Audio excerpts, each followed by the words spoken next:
I accidentally cheated on my husband. He turned into a monster, then divorced me. Hello, true story. My name is Saida. I've watched your channel. I've heard so many stories of men going through heartbreak, betrayal, divorce, and life-altering pain. I've cried for some of them. I've judged others. And honestly, I used to think I was nothing like the women in those stories. I thought I was the good wife. I thought I was loyal. I thought I was safe. But now I realize I was fooling myself. I became the very thing I despised. I became the unfaithful wife, the one who destroyed a man who loved her more than life itself. I became the reason my marriage burned to ashes. I became the story that I used to swear I'd never tell. This is humiliating. It's painful. It's going to make a lot of people hate me. But it's the truth. I cheated. I lost the most wonderful man I ever knew. And now, every day, I live with the consequences. So here's my story from the very beginning. The fairy tale beginning. It was my birthday. I was turning 29. That age hit me hard because I felt like I was standing on the edge of something. Too old to keep living like I was in my early 20s, but not yet where I thought I'd be in life. No husband, no kids, no big house, no dream fulfilled. I didn't want to spend the day sulking, so I decided I would take myself out to a nice dinner. I booked a table at one of the most beautiful restaurants downtown. It was the kind of place people went to celebrate milestones, weddings, promotions, anniversaries. It had chandeliers that glittered like diamonds, velvet seats, the kind of service where the waiter folds your napkin every time you get up. I wore a black dress I had bought months earlier, but never had a reason to wear. I told myself, tonight, Saida, you are going to enjoy yourself. You don't need anyone else to celebrate you. You'll celebrate yourself. When I sat down, I noticed a man sitting alone a few tables away. He looked sharp in a navy suit, like he had just walked out of a business magazine. He wasn't flashy, but he had a presence. Calm, confident, magnetic. The kind of presence you notice even when he isn't trying. I ordered my meal, and halfway through, the waiter brought out a small cake with a candle. I had told the hostess it was my birthday, and apparently she decided to make a little fuss about it. I laughed, a little embarrassed. Then, at the same exact time, another waiter brought out a cake to the man in the navy suit. We locked eyes and realized he was celebrating his birthday too. We laughed. He raised his glass and said, "Happy birthday, stranger." I don't know what possessed me, but I picked up my plate and walked over to his table. "Looks like we shouldn't celebrate alone," I told him. That's how I met my husband, on our birthdays, at the same restaurant, sitting at the same time, celebrating ourselves. It felt like fate. We talked for hours that night, about childhoods, about work, about dreams. He told me he worked in finance and had ambitions to start his own firm. I told him I worked in marketing and was just trying to find my footing. He made me laugh. He listened intently. He looked at me like no man ever had. After dinner, he walked me out. We strolled by the river under the city lights, and when I shivered, he draped his jacket over my shoulders. I swear, it felt like I was living in a movie. When he kissed me goodnight under the street lamp, I knew. I knew this man was going to change my life. Our love story. We dated for about a year before he proposed. That year was pure bliss. He was unlike any man I had ever dated. He was disciplined, reliable, strong, yet tender with me in ways that melted me. He was the type who texted me good morning every day, who remembered little details about things I said, who planned surprises just to see me smile. He treated me with respect. He never made me doubt his loyalty. He never played games. With him, I felt safe in a way I never had before. When he proposed, he did it with all the romance in the world. He took me to a rooftop restaurant, had rose petals scattered around, and even hired a violinist to play while he dropped to one knee. "Saida," he said, "I knew from the moment I saw you that night that you were going to be my forever. Will you be my wife?" I was crying before he finished. Of course I said yes. Our wedding was like a dream. We said our vows in front of family and friends, and when he slipped that ring on my finger, I felt like the luckiest woman alive. Everyone told me how good we looked together, how lucky I was. I knew it.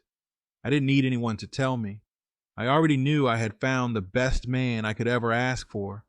The marriage. The first years of our marriage were incredible. We traveled together. We had lazy Sundays making pancakes in the kitchen. We went on late night drives just to talk. He was funny, thoughtful, ambitious. He worked hard, and I admired him for it. I loved being his wife. There were moments when I would look at him across the room and think, this is it. This is happiness. This is what I always wanted. But deep down, there was something I hadn't truly dealt with. My past. The ex-boyfriend.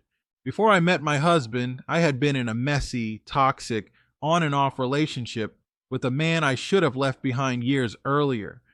He was charming in his own way, but unreliable, inconsistent, and emotionally manipulative. I always hoped he'd change, but he never did. Eventually, I walked away for good. Or so I thought. Years into my marriage, one night out of the blue, my phone buzzed. It was him, my ex. At first, I ignored it. Then curiosity got the better of me. I answered. He said he was in town. He wanted to grab a coffee. Just to catch up, he claimed. I should have said no. I should have deleted his number, blocked him, and gone back to my husband without a second thought. But I didn't. I told myself it was harmless. Just a coffee, nothing more. That coffee turned into dinner. Dinner turned into drinks. Drinks turned into me sitting across from him, remembering the pull he used to have on me, and then one thing led to another. I slept with him. The second it was over, I felt sick. The guilt hit me like a truck. I stared at the ceiling that night thinking, oh my God, what have I done? I told myself it was a mistake, a one-time lapse. I swore to myself I would never, ever do it again. I thought I could bury it and pretend it never happened, but secrets have a way of surfacing. The discovery. My husband found out. To this day, I don't know how. Maybe he saw a message. Maybe someone told him. But one night he came home, looked me dead in the eye, and asked, "Did you sleep with him?" My heart stopped. I could have lied. I could have tried to twist it, but the look in his eyes told me he already knew. So I confessed. The pain on his face will haunt me forever. He didn't scream. He didn't cry. He just looked at me with a mixture of shock, betrayal, and disgust. "You were everything to me," he said quietly, "and you threw it away for him." It was like I had taken a knife and stabbed him. Begging and pleading, I dropped to my knees. I begged, I sobbed. I clung to him and told him it was a mistake, that it meant nothing, that I loved him with everything in me. I promised to cut my ex off completely. I promised to do anything to rebuild trust. He didn't leave right away. Instead, he turned cold, distant, different. And then came what I can only describe as his tests. He made humiliating demands. He wanted my phone every night. He wanted access to all my accounts. He made me check in constantly. He told me who I could and couldn't talk to. I obeyed. I jumped through every hoop. I told myself, if I do everything he asks, maybe he'll forgive me. Maybe he'll see I'm serious. Maybe I can win him back. But nothing I did was enough. The divorce. One day he told me flat out, "I can't do this. I can't look at you and not see him. I'll never trust you again. I want a divorce." Hearing those words felt like my soul was ripped out. I begged him not to. I promised to go to counseling, to change, to spend the rest of my life making it up to him. But he was done. His mind was made up. The day the divorce was finalized, I broke. I couldn't breathe. I couldn't eat. Nights were filled with nightmares. Days were filled with staring at the ceiling, replaying my mistake over and over again. His revenge.